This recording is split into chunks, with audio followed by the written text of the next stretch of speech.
Hello everyone.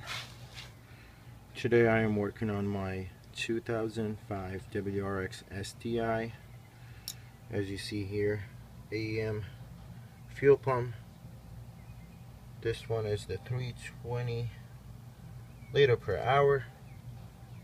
As you see here, this fuel pump is only 4 months old and it went out on me. So I'm replacing that. I had enough with the AEMs, so I went and buy the WRX, and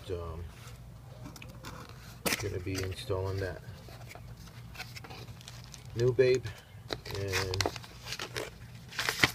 the tank of my WRX STi.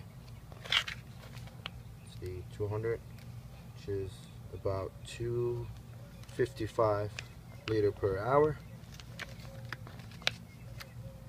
I'll be sending this to manufacturer to get it replaced and get rid of it. As you see here,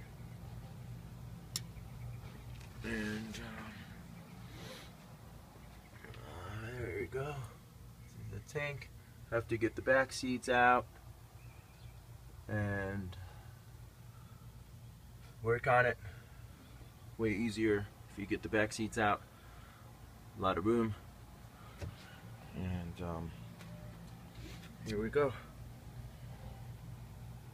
That's what it comes with. A new fuel pump.